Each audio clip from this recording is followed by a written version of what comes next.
આ ભગવાને પોતાના જ્ઞાનની અંદર જોયેલું છે. સર્વજ્ઞ પરમાત્માએ કહેલી વાતને પણ જો આપણે વિશ્વાસ ન કરતા હોય, મારા જેવાના વચન પર તમે શું વિશ્વાસ કરવાના છો? તમે કેટલા નીચે ઉતર્યા? એક સમય હતો કે તમારા બધા પાર્ટનર, તમારું સર્કલ કદાચ નોંધાઈ નહોતું ને, તો તમારા લગ્નની અંદર બે પ્રકારના કાઉન્ટર રહેતા હતા, એક જૈન और दूसरा નોન જૈન. તમે ત્યાં સુધી નીચે ઉતર્યા. હવે મેં એવું સાંભળ્યું છે, અચ્છા શ્રીમંતો પોતાના લગ્નની અંદરના બે કાઉન્ટર બદલી નાખ્યા છે, એક વેજ અને બીજું નોન વેજ. બહુ ઓછા પાયા પર હશે પણ છે. જૈનોના લગ્નની અંદર નોન વેજ પીરસાય છે. અને તમે પણ બહુ ધોયેલા નથી, દૂધે ધોયેલા નથી. તમારા પેટમાં ડિરેક્ટલી નહીં તો ઇનડિરેક્ટલી પણ નોનવેજ જાય છે. તમે એમ માનો છો કે મારા સાહેબ અમે લોકો નોનવેજ નથી ખાતા? જે મંચુરિયન પકોડા બનાવવામાં આવે છે ને, એમાં પણ નોનવેજ વપરાતું હોય છે. સ્પ્રિંગ રોલ, એ સ્પ્રિંગ રોલને ચિપકાવવા માટેની જે જેલી હોય છે ને, એ શેમાંથી બને છે? જરદી, એ ઈંડામાંથી બને છે. કોઈ પણ સૂપને જ્યારે ગરમ કરવા માટે જે પાણી વપરાય છે ને, એ ચિકન સ્ટોક કહેવાય. ચિકન સ્ટોક, એ પાણી દ્વારા જ એ સૂપને ગરમ કરવામાં આવે છે. ચિકન બનાવ્યા પછીનું જે વધેલું પાણી છે, એમાંથી એ સૂપને ગરમ કરવામાં આવે છે. અને કઈ હોટલમાં તમે જોવા જાઓ છો કે જે વાસણની અંદર નોનવેજ રાંધવામાં આવ્યું હોય, એ જ વાસણમાં તમારી રસોઈ બનતી હોય છે. બને કે ના બને? મુંબઈમાં એક કપલ પોતાના સંતાનને લઈને આવી જ રીતના હોટલમાં ગયા હશે. જૈન હતું, ટોમેટો સૂપનો ઓર્ડર અપાઈ ગયો, 3 ગ્લાસ આવી ગયા. મા અને બાપે તો ફટાફટ પીવાનું ચાલુ કર્યું. છોકરી ચમચીથી અંદર નાખે, બહાર કાઢે, અંદર નાખે, બહાર કાઢે, પણ પીએ નહીં. બાપ કહે કે બેટા જલ્દી પીને હવે. નહીં પપ્પા, આમાં કંઈક દેખાય છે, હું નહીં પી શકું.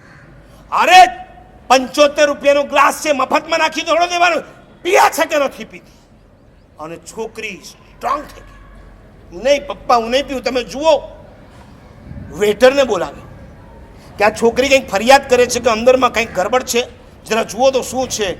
અને એ ગ્લાસ અંદર લઈને એણે જોયું ત્યારે ભૂલમાં ટોમેટા સૂપની જગ્યાએ ચિકન સૂપ અપાઈ ગયું હતું. મરઘીની આખી તંગડી આ સૂપની અંદર આવી. એક છોકરી ચમચી હલાવવા દ્વારા જો પકડી શકતી હોય છે કે આ ચિકન સૂપ છે, તમે એમ માનો છો આર્યું જઈ? ક્યાંક ને ક્યાંક ડિરેક્ટલી નહીં તો ઇનડિરેક્ટલી તમારા પેટની અંદર હવે નોનવેજ ચાલુ થઈ ગયું છે.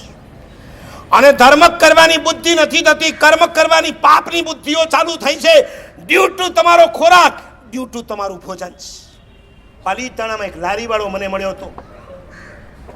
તળેટી રોડ ઉપર આ માણસ નોનવેજની આઈટમ વેચતો તો મેં એને કીધું, ભલા માણસ, ઉપર ભગવાનની પૂજા કરીને નીચે આવનારને તારે આ દર્શન કરાવવાના? હવે સાંભળજો, મને કે મારા સાહેબ, હું અહીંયા રહીને એટલા માટે ધંધો કરું છું કારણ કે મારા સૌથી વધુ ઘરાક હોય તો જૈનો જ. ખીમો નોનવેજની આઈટમ્સ. આ નોનવેજની આઈટમ ખાનારા ઉપર સવારે ભગવાનનો ચડાવો લઈને પૂજા કરીને નીચે ઉતર્યા પછી જો આવી નોનવેજની આઈટમ ખાતા હોય, મારે કેવું છે તમને, આ પરમાત્મા આદિશ્વર દાદા કઈ રીતના તારી શકશે? આ સભાને મારે એટલું જ કહેવું છે, કમસે કમ એટલું નક્કી કરો. હું હોટલની બાધા અત્યારે તમને નહીં આપું. હું કમસે કમ એટલું જ કહીશ, તમે તીર્થોમાં જાઓ, જાત્રા કરવા જાઓ, પ્લીઝ ત્યાંની હોટલમાં તમારે નહીં જવા. કબૂલ? કબૂલ? તમારા જૈન ધર્મને नहीं, तालियों बाद में मैं बजाऊंगा. आप यदि बाधा सौगंध दोगे तो मैं बजाऊंगा. मुझे ताली नहीं चाहिए, मुझे आपके पास से ये 2 हाथ ताली के लिए नहीं, बाधा के लिए जुड़ने चाहिए. આ 2 હાથ તાળી પાડવા માટે પણ ભેગા થઈ શકે, આ 2 હાથ બાધા લેવા માટે પણ ભેગા થઈ શકે. હું તમને બીજી ઘરે રહીને હું નથી કહેતો કે તમે કાંકરિયા મત જાઓ, હું નથી કહેતો કે તમે હયાતમાં નહીં જાઓ, હું નથી કહેતો તમે ગ્રાન્ડ ભગવતીમાં નહીં જાઓ. હું એટલું જ કહું છું, તમે શંખેશ્વર જાઓ, તમે પાલીતાણા જાઓ, તમે નાગેશ્વર જાઓ, તમે જીરાવલા જાઓ, કોઈ પણ તીર્થસ્થાનમાં જાઓ, ત્યારે ત્યાંની હોટલમાં નહીં જવાનું. કબૂલ? હાથ જોડો. Very good. હાઈકોર્ટના જજ સાહેબ પોતે આપણી સામે હાથ જોડીને ઉભા છે. આ સભાને નહીં કોણે કોણે જોડ્યા એ તમારે જોવાની જરૂર નથી. બોલો એ અમુક જણા આમ જોયા જ કરે છે. કોણે કોણે જોયા? ઊંચા કરો એટલે પાછળવાળાને દેખાય, એ જુએ છે કે તમે જોડ્યા છે કે નથી જોડ્યા. ધારણા અભિક્રમ હાથ જોડો બરાબર. ધારણા અભિક્રમ બહેનો, તમારે લીધે એમને જવું પડતું હોય, તમે પહેલા જોડો. એમને કોઈ શોખ નથી હોતા, દર અઠવાડિયે તમે લોકો પાછળ પડો છો. કहीं घूमने के लिए ले जाओ, कहीं खाने के लिए ले जाओ. हाथ जोड़ो. धारणा अभिक्रम.